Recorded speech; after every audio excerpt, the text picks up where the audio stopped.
Hi students, welcome to my channel math కెమెడీజీ. మన ఛానల్లో ఇంటర్మీడియట్ ఫస్ట్ ఇయర్ స్టూడెంట్స్ గురించి pass guarantee in 20 days program చేస్తున్నాం కదా.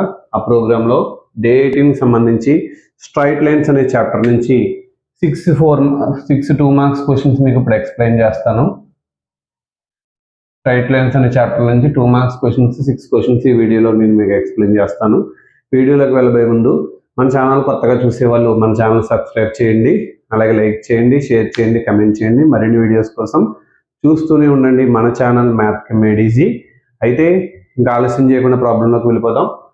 Find the value of y if the line joining 3, y 2, 7 is parallel to the line joining the points -1, 4 and 0, 6 అన్నారు. So వీటిని ABCD అని 4 points కింద రాసుకుంటాను. So ఇక్కడ slope of AB is equal to slope of CD అవుతుంది. ఎందుకు అవుతుంది? AB is parallel to CD అని ఇచ్చారు కాబట్టి.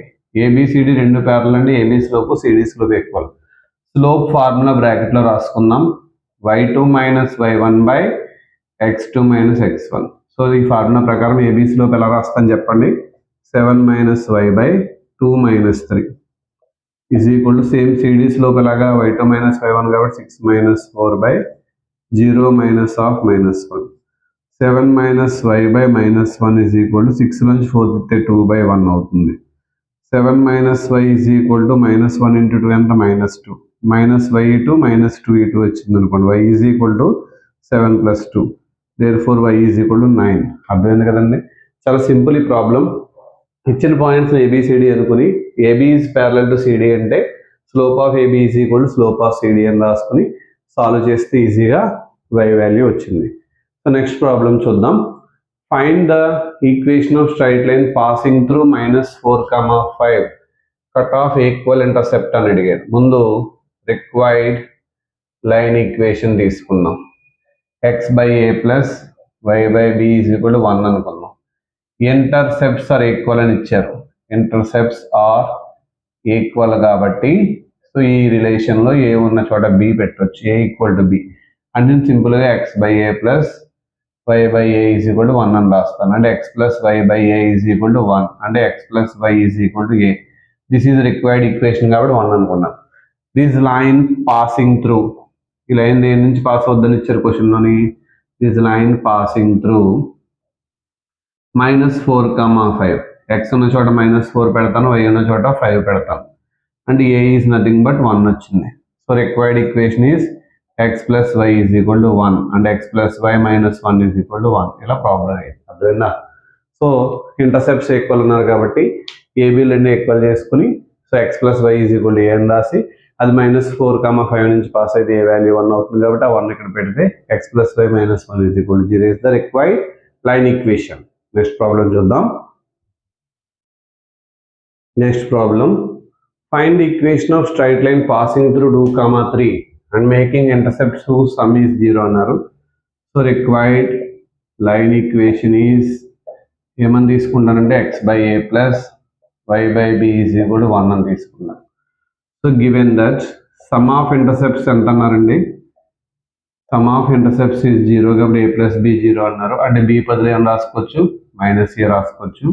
x/a + y/- a is equal to 1 plus into minus అవుతుంది. a కంబైన్ చేసి రాస్తాను అంటే x - y is equal to a. This is equation number 1. So line 1 passing through, line 1 దేని నుంచి pass అవుతుందని ఇచ్చారు క్వశ్చన్లోని. 2, 3 అని ఇచ్చారు కాబట్టి x ఉన్న చోట 2 పెడదాం, y ఉన్న చోట 3 పెడదాం. a వాల్యూ -1 వచ్చింది. ఈక్వేషన్ 1లో పెడితే x - y is equal to -1. therefore required line equation is x - y + 1 is equal to 0. అర్థమైంది కదా. ఇందాక మోడలే అక్కడ రెండు ఈక్వల్ అని తీసుకున్నాం, ఇక్కడ మాత్రం సమ్ 0 అని ఇచ్చారు కాబట్టి ఇలా చేసాం. Next given line equation. Given line equation ఏమని ఇచ్చారు? 2x + 3y + 7 is equal to 0. దీని ప్యారలల్గా ఉండే లైన్ ఈక్వేషన్ కావాలి కాబట్టి required line equation is x coefficient మారదు, y కోఫిషియంట్ మారదు, కాన్స్టెంట్ మాత్రమే మారుతుంది. సో ఇది రిక్వైర్డ్ లైన్ ఈక్వేషన్ కూడా 1 అనుకుందాం. Line 1 passing through. లైన్ 1 దేని నుంచి పాస్ అవుతుందని ఇచ్చారు క్వశ్చన్లోని. ప్యారలల్ అన్నప్పుడు ఇప్పుడు కూడా ఇలా గుర్తుపెట్టుకోండి, X coefficient why coefficient change అవ్వదు, కాన్స్టెంట్ చేంజ్ అవ్వదు. సో ఎక్స్ ఉన్న చోట 5 పెడతాను, వై ఉన్న చోట 4 పెడతాను. 2 5 = 10 ప్లస్ 3 4 = 12, మొత్తం ఓవరాల్గా 22. k ఈజ్ ఈక్వల్ ప్లస్ 22 అంటే minus 22. So 2x plus 3y plus minus 22 is equal 0. Therefore required line equation is 2x plus 3y minus 22 is equal 0. అర్థమైంది కదా. ప్యారలల్ లైన్ ఈక్వేషన్ కావాలంటే x coefficient why coefficient change చేయకుండా constant k అని రాసుకుంటాం. 5, 4 నుంచి pass అవుతుంది కాబట్టి k value వస్తుంది. ఇది తీసుకెళ్ళి ఈక్వేషన్ 1లో పెడితే మనకు కావాల్సిన లైన్ ఈక్వేషన్ వచ్చింది. నెక్స్ట్ ప్రాబ్లం చూద్దాం. Next question, transform the equation √3x plus y is equal to 4.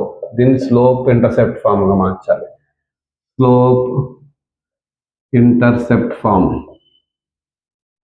Slope intercept form అంటే ఏంటంటే y is equal to mx plus c గా మార్చాలి. సో అంటే √3x plus y is equal to 4 కాబట్టి y is equal to mx అంటే plus 3x, √3x అంటే minus √3x plus 4, which is in the form of y is equal to mx plus c.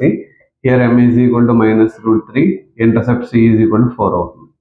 Next అలాగే intercept ఫామ్లోకి మార్చాలి. Intercept form is nothing but x/a plus y/b is equal to 1 కాబట్టి so √3x plus y is equal to 4. 4 ఉండకూడదు, ఇక్కడ 1 ఉండాలి. 4 అక్కడ into చేస్తుందని ఇటు వస్తే డివైడ్ చేస్తుంది. ఎవరు 4 వాళ్ళకి డివైడ్ చేస్తామని ఇలా రాసుకోవాలి. సో ఇప్పుడు x/4/√3, x ఇంటర్సెప్ట్ ఎంత అవుతుందండి 4/√3, y ఇంటర్సెప్ట్ 4 అయిందనమాట. ఇది స్లోప్, ఇది ఇంటర్సెప్ట్ ఫామ్. ఓకేనా. Next, transform the equation 3x plus 4y plus 12 is equal to 0 into normal form. ప్రాబ్లంలో కనుక ఒకవేళ నెంబర్స్ ఇచ్చినా ఇదే ప్రాసెస్లో చేస్తాం మనం.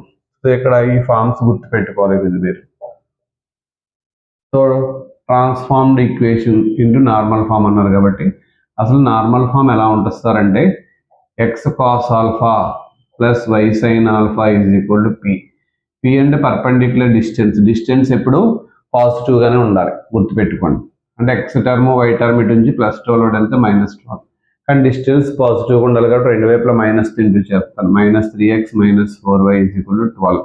ఇప్పుడు divide with root of a² అంటే -3² ప్లస్ -4² అంటే 9 + 16 √25 అంటే 5 ఆన్ బోత్ సైడ్స్. 5తో రెండు వైపులా డివైడ్ చేయాలి. -3x/5 -4y/5 is equal to 12/5.